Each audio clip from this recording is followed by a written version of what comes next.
We are the MMA analysts. Let's talk about our favorite fighters. I'm Julian. I'm Calvin. We're going to be covering our favorite active fighters in the sport right now that are, actually fighting. So, not like people like Wonder Boy, I suppose. Had to go after him. Had to do it to him. Yeah, didn't fall to the ground hard enough, huh? No, I did not. All right, I'll get started. We're just going to run through our top 10 favorite fighters really, really quick. All right, so for me, starting at number 10, I got Petr Yan. He's one of the best strikers in the sport. He's one of the craziest people on the feet when it comes to downloading information, going over a fight, getting better and better and better, landing more combinations, more crazy strikes, more spinning back fists, more spinning back kicks. He does it all. He's amazing. He's high up as the fight goes on, but he definitely could be a little better in the first round as Rob exposed. Number 9, I got Robert Whittaker. I always loved Robert Whittaker. I just love how he's just the Jose Aldo of middleweight, but he's somehow more relevant than Jose Aldo, I guess. But I mean, Jose Aldo would have been a top 10. It's just like he's just not doing as well lately, where I feel like Rob is doing as well because that Hamzat win, it was just kind of cheap. But anyway, I just love how he stays at the top. I love his fighting style. His striking style is something that I've personally learned a lot from myself. I feel like I have watched his footwork closely, watched how he uses his jab and his blitzing, and I've really tried to learn from him because we have a lot of similarities, I think, but in our build. Mm-hmm. So that's why he's number 9. Number 8, I got Diego Lopez. Recent top 10, he has just been on such a run. His style is insane. He's getting better every fight. He's Alexa Grasso's coach. Nice. And I mean, dude, he's so entertaining. He's so fun. He's got a mullet. Maybe he didn't know a mullet, he'd be a little higher on the list. Should I go with the mullet? Just for Diego Lopez? Maybe. All right. Maybe. I'll come back to that. We'll think about it. We'll think about it. No, we will not confirm or deny that idea. But yeah, he's really fun. That's really all there is to it. Great fighting style. I love that he gets cool knockouts. I love that he throws uppercuts and gets knockouts with them. Uppercut. I've always said this. It's the most underrated punch of all time, and he actually knows it too. Everyone's open for it. Go for it, please. Love that guy. Number 7, we got Jan Blachowicz. Another absolute veteran. He's just been with it for so long. He's been putting on good performances for so long. Power. He outstrikes so many people. With pure technique, no speed advantage, he still beats people. His spacing and timing is too good. He doesn't bite on feints, Joe Rogan. He's really, really good, and also just a cool guy, cool nerd, likes swords. I respect that about him. Next, we got Yuri Prochazka. Very similar reasons to liking Jan Blachowicz. He's a cool nerd Chad. He's got a great fighting style, a lot of knockouts. The reason that I love Yuri so much is because you just are guaranteed every time you watch him that you're going to see some crazy stuff. Every time. You're going to see some crazy stuff, and that's what I'm here for, man. And not only that, he has a really unique traditional martial arts style. I used to do traditional martial arts, so I can respect that he's trying to incorporate that more into his style, even though it does leave a lot of openings. I can respect so much that he just sacrifices power for defense and just doesn't care, and it works for him, unless it's Alex Pereira. So love that guy. Next, I got Charles Oliveira, absolute classic, Du Bronx.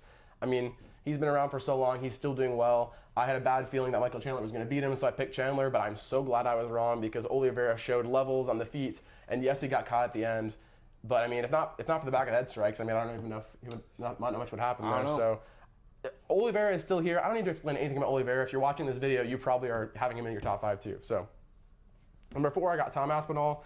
He has just been one of my favorite fighters for a while now. Pretty much ever since he beat Volkov, I was like, oh, this is the next generation of heavyweight. This is the next generation of heavyweight. I've never seen anybody move like that before. He's a chill guy. He's not really that charismatic, but he's just a wholesome dad. He's the wholesome dad who trains his family man. It's kind of like Volk, he's super well-rounded. He's a lifelong martial artist. I love that we're seeing all these lifelong martial artists showing what that really means, what that really can do, high quality training. He gets great finishes. Love that guy. Then we got Max Holloway.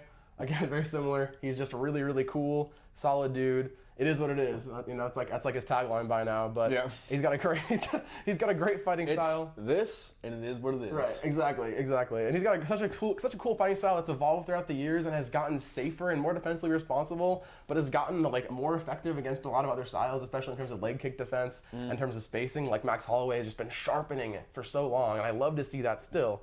And I mean, he just has some amazing KOs. People were saying he had pillow punches a few years ago. I was kind of wondering, Max, it's been a while. Do you have pillow punches? No, he does not.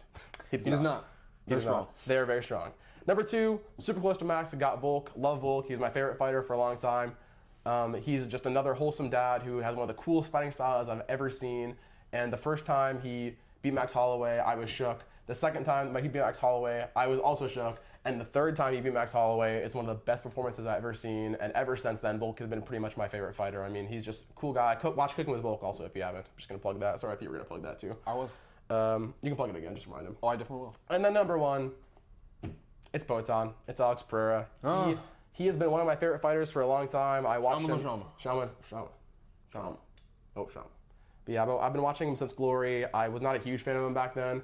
I never thought he would come this far, and just watching his growth since he was an alcoholic in his early 20s. Well, obviously I'm not been watching that, but I watched it on YouTube, you know. But anyway, watching his growth, on YouTube from going in his, early 20s alcoholism to what he is now, absolutely insane. I'm sorry. Like, this is just one of the craziest stories of all time, and he's like arguably the best combat sports athlete of all time, and he's a really cool dude. Yeah, Alex Pereira. There you go. First off, lovely list. Absolutely love it. I don't have one complaint, one thing I can say about it. It's absolutely perfect. I think he's a good mix of old and newer fighters. I like your reasonings for all of them. Appreciate it. Now we're going to get my top 10, the actually great list. Okay, so let's go through my number 10. Number 10 is going to be Rafael Fiziev. He is fucking great. I love his striking. The run he was on before he ran into Justin Gaethje and got eye-poked and then couldn't really win. But honestly, he may have just scraped the first. So close. He may have scraped the first 2 rounds. And he couldn't see. Couldn't see. Did fantastic. Great fight, but also I just think that his potential is insane. Got injured against Gamrot. Was looking great against Gamrot. I'm excited to see what's next for him. Can't wait to see him back. Whether that's going to be against Chandler or against Gamrot for a second time, I do not know, but I'm excited either way. I can't wait to see him. I think he's going to be here at the beginning of next year. Can't wait. I love him. He's so awesome. Absolutely love him. Next is going to be number 9, Max Holloway. We all know Max Holloway. The blessed is best. Is that what he says? The blessed expressed. The blessed expressed. Something like that. I don't know. He's always doing weird shit. Or it just is what it is. It's one of the two. It is what it is, man. He's great. Last year, what a fucking performance against Justin Gaethje. Absolutely lit him up from pillar to post and then got that insane KO at the end. Gorgeous stuff. Took a rough one against Ilya that broke my heart, but it's too soon to actually talk about that. So he's just amazing. Can't wait to see what he's going to do at 155. Please, for the love of God, don't fight Ilya at 155. Really excited for him. I love his YouTube channel. Love his YouTube channel as well. He has some really good picks, guys. He does some really great picks. And I think he also does some live streams. I don't watch him, but you should. Super chill dude. All right, number 8, Dan the Hangman Hooker. I am really excited for Dan Hooker and his future. He's on a 3-fight win streak, I believe, and he has been crushing it lately. He found himself right back in the top 5, I think about 5 years after he was already in the top 5. Has been looking really crisp, really different lately. He's in a definitely do-or-die kind of mentality. He's always pushing forward. He's always setting the pace, and he's always living up to the name, and he's always just performing great. I think that his performance against Jalen Turner is one of the best comebacks I've ever seen from just taking, he wasn't getting hurt that bad in the beginning. He was just getting a little outpointed from range and just getting some crisp shots. When he ate that head kick, it confirmed everything I need to know about Dan Hooker still being here and his chin still being present. Both are. He is a dog, but he's also really technical, and he's getting better at fighting on the outside and creating range. His grappling defense has looked better and better since Islam. Now, we've only really seen it in recent times against Gamrot, which is a really, really valuable piece of information. He's doing fantastic. I actually just cannot wait to see his future in it. In the lightweight division. Dude, I was so close to putting him top 10 for me. I was fighting. He's basically 11 or 12 for me. I love him. He's great. Yeah, he's fantastic. Every tattoo he gets, he might get a little better, so I'm hoping that I can have as cool tattoos as that guy one day, hopefully getting something similar. He's going crazy, and he is looking damn good. Yeah. I'm excited to see what's next. Number 7, Robert Whittaker. He is... Oh my gosh, do I love the Reaper. The Hangman, the Reaper back-to-back, come on. So cool. Such a cool guy. Really like his fighting style. I think his 1-2 head kick is one of the most iconic combinations in UFC at this point. He was a champion before he was in his prime, and I think he's in his prime right around now. He even said it recently. Don't take everything you hear, but I actually believe him about this. Hamzat one was disappointment, like Julian said. That was sad to see, but I'm excited to see what's next. I really think that was really a fluke, and I think he's going to do really well either against Baralho, if he's going to fight him, or if he's going to fight Sean Strickland like I want him to down the line. Next up, all right, JDM, Jack Della Maddalena. He is looking fucking great. Fellow ginger, he's representing us well. He's representing our hands. Ginger bias over here, don't worry about it. Definitely a little bit of ginger bias going on, but that's okay. We're always badass and we always go out to play. That's true, that's true. So, JDM's hands are looking crisp. He is looking like maybe the black horse, the dark horse of the division for 170. He's looking like he might just outstrike and knock out Shavkat, he probably will just outstrike Ian Gary. He's looking like he might just beat everybody. I'm not sure about you guys.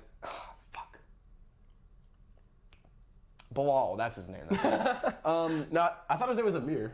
Was it? Yeah. Who can fucking remember? JDM, I'm not sure if you guys remembered seeing Bilal get KO'd with just a wicked combination from Vicente Luque. I'm seeing hints of a vision with that with JDM possibly by the end of next year. I'm seeing Bilal's dumb face getting punched into the canvas while he's going like this. Oh, brother. It's so easy to visualize, isn't it? Oh, it's so easy to visualize. It's a little suspiciously easy to visualize. Hey, come on, you guys, don't do it. Out cold. That's what's going to happen. Deleted. Canceled. Deleted. And I'm excited. I can't wait to see what's next for him. Alexandre Pantoja is my number 5. One of the most underrated people in UFC right now, and definitely underrated in pound for pound. He should be top 5 minimum. He should be number 5. It should definitely go. Right now, it should go Pantoja, Topuria, John Jones, Alex Pereira, Islam Makhachev. That should what it should be. The fact he's not there is insane. He's on 3 title defenses. He's obviously the GOAT besides DJ of flyweight right now.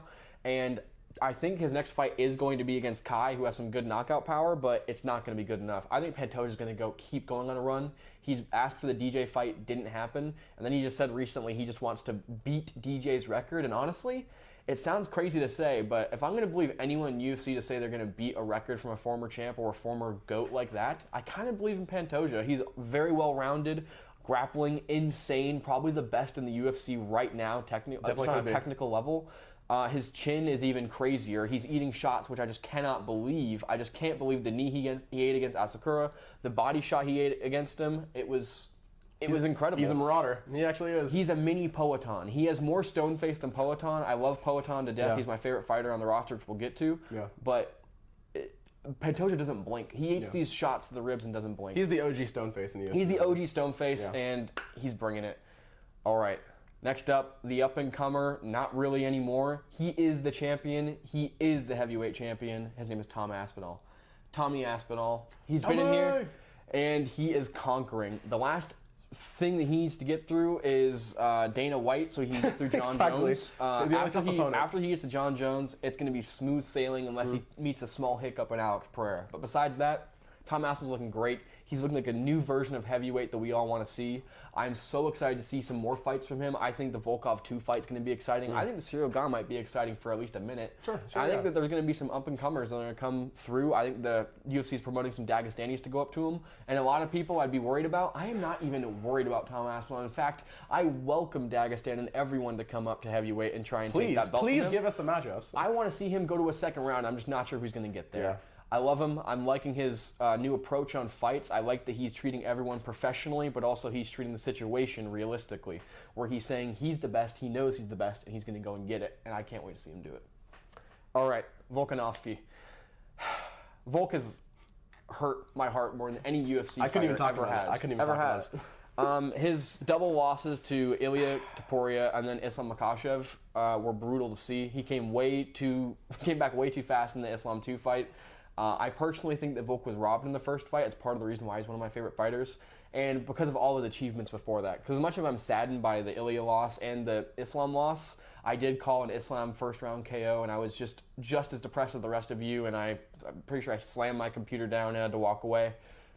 He was once the best I think I've ever seen in the octagon, and he still might be. He's talked about it briefly. The Max Holloway 3 fight it's the most, I've never seen someone fight someone of a similar high level and be that good. It was so incredible. The closest thing I've seen to it was Alex Pereira versus Khalil.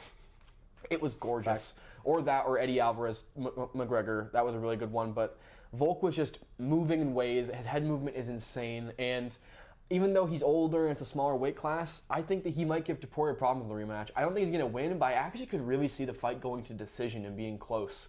Yeah. And I really think that he would be a bad matchup for Lopez for some reason. I'm worried about his chin just like the rest of you. But I have this feeling that he's just going to be outstrike Lopez in a way, which is going to be very interesting. Lopez is also taller. Volk does better against taller opponents, always has, always will probably. And I think that Lopez might not be experienced enough to fight him. And the taller opponents always struggle to get up from the ground and pound too. And Volk's ground and pound is just going to work. I mean, he's going to be ground and pounding Lopez at some point. You know what I mean? Yeah, it is. Polish Power, Jan Blachowicz is my number 2 fighter currently on the roster, and he'll probably remain number 2 and number 1 of all time. Jan Blachowicz' run is really what got me invested into MMA. When I first started watching him, he had just beaten Jimmy Manuwa, I believe, and it was a really cool fight. And I just saw this big Polish guy with a big beard, and he looked really cool, and he was a nerd, and I related to him. He was also a ginger at the time, and I wanted to be like him. That's the build I wanted to have. That's the fighting style I adopted for a long time, was affected by Jan Blachowicz. His body kicks have taught me to this day. He's a huge inspiration for me to get further into MMA. He drew me into MMA. I watched a little bit for Conor and other people, and a little bit before that for the Michael Bisping run, but Jan Blachowicz' run and that underdog coming up from the bottom, no one talks about him, no one mentions him. Everyone underestimates him, everyone doubts him, everyone says things against him, and he proves them all wrong again and again and again and again. He is, without a doubt, maybe the best most underrated striker in UFC history. Yep. He outstruck Israel Adesanya every round, and it was not even, he was breathing heavy, and that's it. Didn't take any really big clean shots. Outstruck Alex Pereira in one of the rounds they fought in, which was incredible. Hit Alex Pereira with a leg kick that actually made him pause, which I haven't seen anyone else do.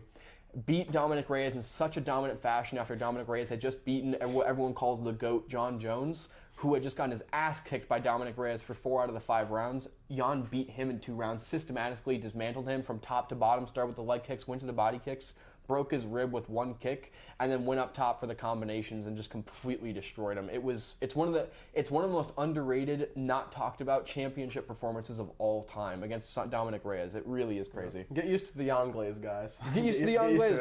He's one of the best, and he's very underestimated. And I talk about it even more than maybe even more than the number 1 guy on my list, who's the guy that beat him recently, Alex Pereira. He is like nothing I've ever seen in MMA or in just maybe combat sports. I personally have him as the combat sports GOAT currently, having 2 belts in glory kickboxing at the level he was at, fighting the people he did, coming over to UFC, fighting the people he did, going up the ladder, beating Israel Adesanya. He has beaten, I believe now, 6 UFC champions that were champions in the last 2 years, not former old champs like John Jones was doing. These are all champions that have been champions in the last 2 years he has taken out. In their prime. And most of them by finish. It's getting ridiculous. And the only one he didn't finish was Jan Blachowicz. Finished Sean Strickland, who became a champ the next year against Israel Adesanya. Beat Israel Adesanya. He obviously had that loss to Israel. Stuff happens. The weight cut was way too bad. Moving on. Got to Yuri Prohaska, had a really decent test against him, was very, not used to his style, had to adjust a little bit, found the KO. Some people say it was an early stoppage, but that's what happens. I don't want to see these fighters take career-changing damage against Alex, because that's what he does to people. He changes people's careers, and he changes the outcome that you expect. He's defying every curse that you have at light heavyweight. He's the first person to defend his belt against a light heavyweight since John Jones. He is just going through the UFC, and he might just go even further. He's on the run to GOAT status for UFC right now. I have him as my combat sports GOAT when he now has then beat Jamal Hill in a round, made him look like he didn't belong in an octagon. Then he went back and showed everyone that said early stoppage to Yuri and showed us what a late stoppage was. Then he went and beat Khalil Roundtree in a fight of the year fight, and he did it all in 175 days. Easy work. I cannot wait to see his career going forward, and even if his career goes in a hellish direction and goes down starting next year and he gets knocked out, it won't matter. Alex Pereira is someone I will watch every fight, and I'll be more worried and more excited for his stuff than anyone else's, and I'll always keep up to date. Well said. Shama. Huh? I think that's a good place to end it. Those are our top 10 favorite fighters of the year. That's something we wanted to share with you guys as we're introing into this YouTube and podcast space. Just so you know where we stand, all right, with our biases and stuff our like biases, that, all right? This is actually a good thing. We are going to have a bit of bias. I think we're actually really good at removing ourselves from situations and analyzing fights and matchups, but there is going to be some inherent bias, and this is good for you guys to know. It's also good for you guys to know who we like and who we're really rooting for. We have a lot of fighters we like to watch, and we have a lot of fighters that are very close to being in this list. Maybe one day we'll make a top 20. Maybe we'll do this list once a year and see who's coming in and out and discuss it. Definitely. Let us know in the comments if you want us to do that. Besides that, I think you just show a little class, subscribe, And I think that's it. Tally ho. Tally ho.